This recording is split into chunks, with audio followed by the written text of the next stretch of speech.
Saya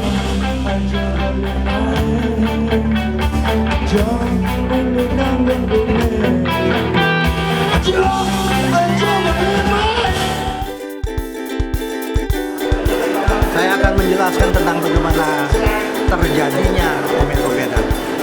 Jadi sebelumnya, sebetulnya omedan ini kami sepakati bahwa omedan ini adalah, kalau kata kerennya adalah suatu tradisi di mana untuk menyambut tahun baru Isaka ini ya, suatu silaturahmi gitu ya, silaturahmi untuk menyambut tahun baru Isaka, di mana sekarang ini adalah kebetulan Isaka 1940.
awal, ya, berawal.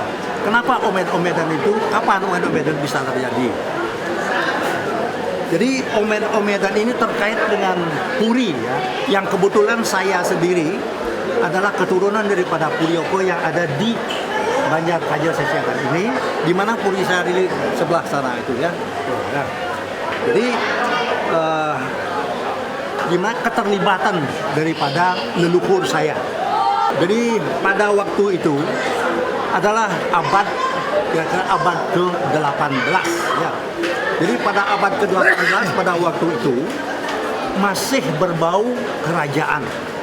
Tapi saya di sini bukan raja di sini, ya. Ingat, bukan raja. Sedangkan pada waktu itu zaman kerajaan Raja Denpasar masih utuh pada waktu itu, di mana kerajaan Denpasar kan jatuhnya di mana Puputan Badung pada waktu itu tahun 1906 Puputan Badung.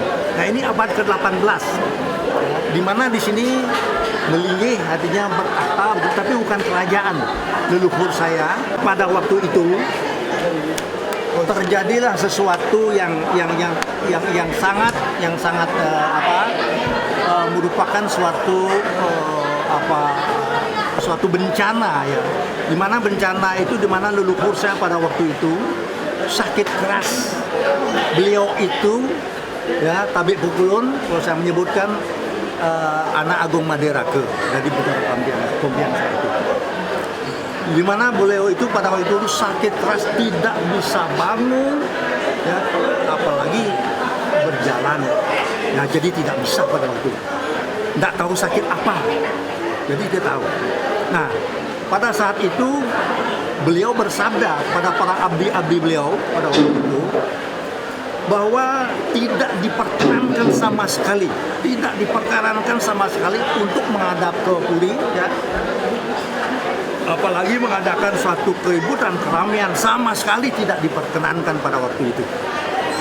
Nah, dengan adanya demikian, maka tentu saja pada waktu itu para abdi-abdi beliau itu, ya, merasa kecewa karena di situ, ya, pada zaman itu masih zaman kerajaan, ada yang namanya tersna asik, kan, saling ini sangat dihormati beliau oleh para abdi-abdi beliau, dan beliau juga begitu kepada para abdi-abdi beliau. Nah, disinilah ada suatu rasa kekecewaan karena orang bakti, orang kasih, ya, orang hormat tidak diberikan, apalagi lebih-lebih di dalam kondisi beliau yang begitu sakit keras. Nah, kemudian pada waktu itu kok berdekatan, ya, dengan Hari Raya Nyepi, ya, Hari Raya Nyepi pada. Nah, kemudian pas pada waktu Hari Raya Nyepi itu, di mana pada waktu itu kan belum ada penertiban tentang Hari Raya Nyepi, ya, belum jauh belum ada penertiban. Nah, disitulah mereka, ya, sepakat bahwa apapun yang akan terjadi karena kekecewaan para abdi beliau itu, apapun yang terjadi, walaupun dibunuh, dimarah dan sebagainya, karena kita tidak diperkenankan untuk menengok beliau, ya, untuk melihat beliau ke puri itu, karena mereka itu bakti. Nah, kemudian pada waktu Hari Raya Nyepi itu mereka sepakat mengadakanlah mereka itu keramaian. Bencingah namanya, ini di Bencingah, orang itu kan puri di Bencingah, bukan di jalan, ya, sebelah utara Balibanyan ini dulu kosong. Mengadakanlah keramaian di mana pada waktu itu laki perempuan tua muda, ya, pada waktu itu mengadakan keramaian beramai-ramai, sorak-sorai dan sebagainya itu. Nah, mendengar adanya keributan itu, maka beliau itu marah karena sudah memberitahukan bahwa kamu jangan menghadap, tidak boleh, apalagi mengadakan keramaian gitu. Sehingga beliau itu sangat marah. Nah, beliau mau memarahi para abdi beliau itu mau keluar. Terpaksa beliau itu menyuruh, ya, mungkin dari orang puri juga untuk menuntun beliau pada waktu itu keluar puri, akan mau marah kepada para abdi beliau itu. Nah, akhirnya beliau itu tertatih-tatih. Beliau itu akhirnya dituntun oleh salah orang-orang Turi. Sampailah beliau itu akhirnya di luar Turi. Ya. Nah, disinilah terjadi suatu keanehan, keajaiban. Ya. Di mana pada waktu itu beliau begitu menginjakkan kakinya, beliau itu di luar Turi beliau tidak merasakan ada rasa sakit. Ya. Beliau itu sehat walafiat sebagaimana sedia kala. Nah, beliau sendiri juga merasa heran, loh, kenapa saya tidak ada rasa sakit? Nah, di sini itu memanggillah beliau beberapa abdi yang mengadakan keramaian itu, getir juga ya. Mereka itu dipanggil, terus datang. Nah, di sana beliau menyampaikan bahwa pada mulanya beliau itu beliau marah-marah, mau marah, tetapi karena begitu saya sampai di luar pun saya merasakan tidak ada rasa sakit sedikit pun. Oleh karena itu barangkali ini yang menyebabkan. Oleh karena itu sekarang lanjutkanlah rame-rame setiap hari raya Nyepi ini, ya, lanjutkan sepanjang tahun nanti. Tapi disitulah beliau mengkemas dengan melakukan yang namanya omed-omedan ini, dikemas omed-omedan ini. Jadi pada waktu itu yang sudah berkeluarga, yang sama yang sama-sama sudah ibu bapak juga melakoni juga, baik yang tua yang remaja juga melakoni. Jadi omen-omenan itu dikemas, ada pakemnya itu ya, ada pakemnya. Nah, kemudian beramai-ramailah pada waktu itu, senanglah para abdi-abdi beliau itu pada waktu itu, karena satu, melihat junjungannya pada waktu itu sehat walafiat, ya. Jadi sama sekali kembali sebagai sedia kala. Dan sehingga mereka itu merasa gembira bersama-sama lah pada waktu itu, bergembira dia melihat junjungan mereka itu tidak sakit, jadi sehat walafiat. Nah, sehingga setelah dikemas itu, saya lanjutkan kembali kepada akhirnya tahun-tahun berikutnya. Ya. Pada tahun-tahun berikutnya berjalanlah omed-omedan itu sesuai dengan pakem-pakem yang telah diberikan oleh beliau itu. Ini setelah berlanjut sepanjang tahun, pada tahun 79. Nah, di sini dicetuskan pada waktu Gubernur Ide Bagus Mante waktu itu. Nah, di situ ada satu penertiban tentang yang namanya catur berata penyepian ini. Ya, penertiban ya, di mana Parisade juga mensepakati pada waktu itu ya, di mana biar kita itu betul-betul melakukan yang namanya catur berata penyepian, di mana bahwa kita memindahkan ya di Ngembak Geni seperti sekarang ini, di hari Ngemak Geninya ya, kita sepakati. Nah, akhirnya pada waktu itu berjalanlah juga sepanjang tahun sampai dengan tahun 84. Ini terus terang saja pada waktu itu saya sendiri dan beberapa orang-orang warga di sini Banjarkaja tidak enak mendengar, ya. Tidak enak telinga itu mendengar bahwa ayo kita ke Banjarkaja, setiap Mbak itu menonton orang cium-ciuman massal. Nah, inilah cium-ciuman massal ini yang menjadi pendengar kami tidak enak. Karena apa? Karena di situ terlibat juga ya, pada waktu itu sudah ada STT melibatkan anak-anak siswa-siswi. Di situ kita selaku orang tua juga tidak enak. Nah, akhirnya saya beserta teman-teman pada waktu itu sepakat juga bagaimana ayo kita tiadakan saja, kita stop saja omed-omedan ini. Nah, akhirnya pada waktu itu ya, usul saya itu ya didengar juga oleh teman-teman di sini. Akhirnya apa? Saya suruhlah ngambil papan tulis di sini di Balai Banjar. Saya tulis besar-besar bahwa omed-omedan ditiadakan. Ya. ada suatu keanehan ya, di mana saya tidak mau keluar pada waktu itu, saya tetap tinggal di rumah. Nah, pada jam memuncak, kalau tidak salah lebih dari jam 4 sedikit pada waktu itu, saya dengar dari rumah bahwa ada, karena penonton udah banyak, ada, akhirnya saya mendengar sama kok seperti leluhur saya dulu, saya mendengar bahwa kok ada sorak-sorak orang seperti orang menonton orang omed-omedan. Loh, ada omed-omedan, siapa omed-omedan? Saya begitu, itu lama kejadiannya tuh, 5 menitan itu ada, itu kan lama itu. Akhirnya saya keluar, sampai di luar itu udah berhenti. Nah, akhirnya ada tetua kita yang pada waktu itu berdiri di depan Balai Pukul di sana tuh, terus melihat saya keluar dari rumah, datang ke saya dipanggil, "Atuh, sini sebentar." Nah, sudah juga menanyakan, siapa yang omed-omedan tadi? Kok ada omed-omedan? Bukan omed-omedan. Terus bagaimana? Nah, di sini ada satu keanehan ya, di mana pada waktu itu ada babi ya, babi yang berkelahi sampai berdarah. Dan babi itu pun datangnya secara misterius, tidak tahu dari mana. Termasuk juga pada waktu pisahnya itu hilangnya juga sangat misterius. Tidak ada kemana. Lalu di penonton banyak. Padahal pada waktu itu sangat dilarang, orang harus punya kandang babi. Kalau tidak ada, itu bukan omed-omedan. Itu tadi babi yang berkelahi. Loh, benar ini? Benar. Yang sendiri menyaksikan orang tua.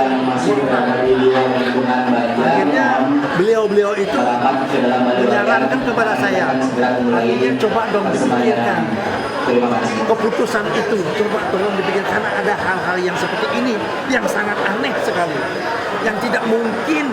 Akhirnya saya berpikir, karena aneh kan, babi sampai berdarah, sampai pikir ini baru ditunjuk, makanya ini ada di sini ada unsur skala dan niskala ya, percaya dengan skala dan ini baru ditunjukkan binatang babi yang berkelahi. Bagaimana nanti seandainya warga saya di sini nanti tanpa ada alasan apa dan ada suatu pertumpahan darah, berdarah-darah, itu kesanalah alih imajinasi saya juga pada waktu itu ya, sehingga merinding ya, saya merinding pada waktu itu. Akhirnya saya sadar bahwa ya benar juga. Akhirnya berkata kepada seluruh orang, saya bilang, "Bapak, kalau begitu ya, orang lebih tua daripada saya ya."